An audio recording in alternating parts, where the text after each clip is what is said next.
নমস্কাৰ বন্ধু বান্ধৱীসকল, মে' মাহৰ মেঘ ৰাশিৰ জাতক জাতিকাসকলৰ কেনেধৰণৰ অতিবাহিত হ'ব তাৰে বিতং তথ্যলৈ মই আপোনালোকৰ আগত উপস্থিত হৈছোহি। এই মাহটিত বিশেষকৈ বহুকেইটা গ্ৰহৰ ৰাশি পৰিৱৰ্তন হোৱা দেখা গৈছে। ৰবি, শুক্ৰ, বুধ, ৰাহু, কেতু, বৃহস্পতি ৰাশি পৰিৱৰ্তন হোৱাৰ বাবে 12 ৰাশিৰ জাতক জাতিকাৰ জীৱনত যথেষ্ট পৰিৱৰ্তন দেখা যাব। 7 মে'ত বুধ মেঘ ৰাশিত প্ৰৱেশ কৰিব। তাৰ পাছত 15 মে'ত ৰবি বৃষ ৰাশিত প্ৰৱেশ কৰিব। 31 মে'ত শুক্ৰ মেঘ ৰাশিত প্ৰৱেশ কৰিব। ৰাহু কেতু 18 মে'ত ৰাশি পৰিৱৰ্তন কৰিব আৰু দেৱগুৰু বৃহস্পতি 14 মে'ত ৰাশি পৰিৱৰ্তন কৰি মিথুন ৰাশিত প্ৰৱেশ কৰিব।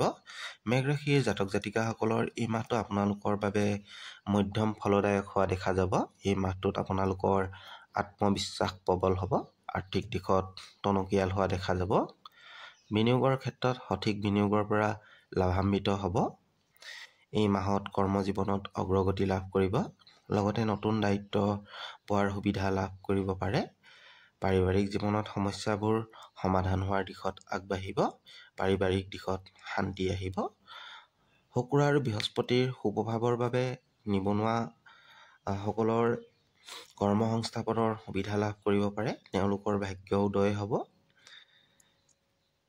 স্বাস্থ্যৰ ক্ষেত্ৰত এই মাহটোত কিছু সাৱধানতা অৱলম্বন কৰিব, কাৰণ বুধ গ্ৰহৰ দুৰ্বল অৱস্থাৰ বাবে আপোনাৰ স্বাস্থ্যজনিত কিছু সমস্যা দেখা দিব পাৰে। প্ৰেম সম্বন্ধৰ বাবে মাহটো সুন্দৰ হ'ব। অবিবাহিতসকলৰ বাবে বিয়াৰ প্ৰস্তাৱ লাভ কৰাৰ সম্ভাৱনা এই মাহটিত দেখা গৈছে। এই মাহটিৰ আপোনাৰ শুভ ৰং হ'ব ৰঙা আৰু শুভ নম্বৰ হ'ব 9। বন্ধু বান্ধৱীসকল, এনেধৰণৰ ভিডিঅ'বিলাক পাই থাকিবলৈ মোৰ চেনেলটো ছাবস্ক্ৰাইব কৰিবলৈ নাপাহৰিব। ধন্যবাদ।